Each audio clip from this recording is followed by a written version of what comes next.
When I was 17 years old, I got a call from one of my friends that a longtime friend from middle school had committed suicide. I was told at that time that he shot himself through the heart. It was one of the turning points in my life that made me think, how could I have done something different? I spoke to his mother years later and talked to her about how he had made such an impact in my life, how I never wanted anyone ever to have to be alone. No one knew what he was going through, and his mother expressed it as a great darkness that came upon him.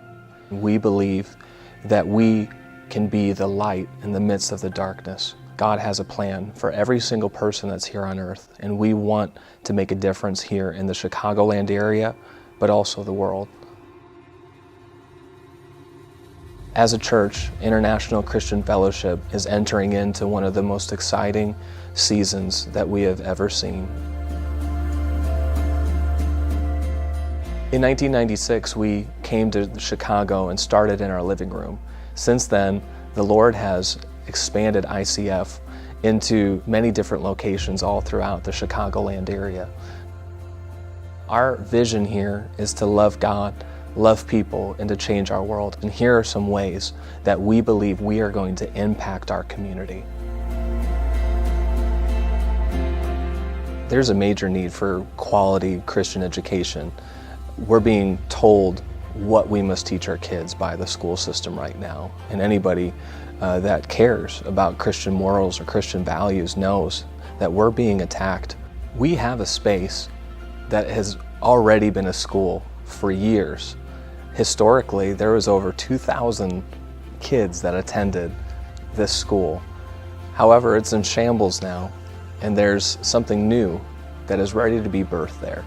And we believe that bringing quality education and a safe, fun environment is going to revolutionize this next generation. When you give, it's not something that's falling to the ground. You're definitely at base saving someone's life, especially in the city, in the state that we live in, where we're surrounded by so much violence. Opening up the opportunity for that one child could literally shift the course of their life. What if your child could walk into a place to where they wouldn't be scrutinized for having their Bible in their hand? What we're wanting to do is be able to provide a fun, safe environment to where there's Christian values that can be lived out without any pressure from external forces. We'll be able to produce leaders who make a positive impact in their world. God has a plan for our children. We want to set up our generation to succeed. At each of our locations, our desire is for every current and new location that we would have a community space, a community center that would be a place where people can come and learn new life skills, to where there'd be youth programs after school, to get young people off of the street and even get them off of their screens, being productive with their time and not idle. We can have entrepreneurship programs to where people could come and learn how to start their own business and be productive with the talents that God has given them. We love people and we want to see them free. And so seeing somebody free is also seeing them free in Christ, but it's also seeing them free in their finances. It's also seeing them free in the way that they love their families. It's also seeing them free in the way that they show up to work.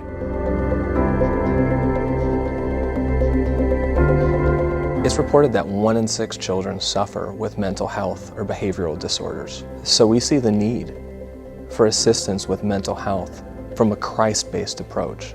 In our organization, we have professional counselors who are equipped to be able to handle the needs that come their way. I believe that God originally mandated the church to be the go-to when it comes to mental health issues. It was not necessarily meant for the world to take on, but they've taken it on. Jesus is called in Isaiah, he's called Wonderful Counselor, Mighty God. So there is a ministry of counseling. I think that the church has been lacking and has been afraid to step into that calling.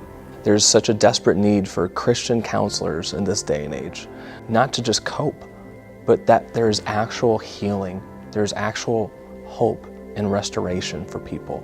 I think that in our overall health of our youth, it's important that we have an opportunity for them to be able to get out and socialize and things, because anxiety and depression and even suicide in our youth has really increased so much with all the things that they are watching on social media or video games and things like that. And so I think it's just really important for us as a community resource to be able to provide something where they can really unplug from all of these influences. We are going to see an expansion of these programs that are really touching lives in our community. I grew up really wanting to help people change. And so after college, I joined the Peace Corps, and we had some successes there. But when I came to ICF, I came to a church and noticed that about 30% of the church body back 15 years ago were men and women who had just gotten out of prison.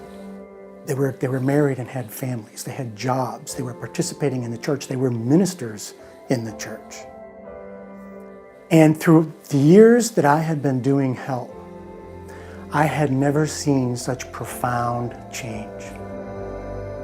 And coming from a man who was essentially an atheist and became converted when I came to ICF, I can tell you that there isn't a cause or anything more worthy. It is a true Christian church. You couldn't spend your money anyplace else.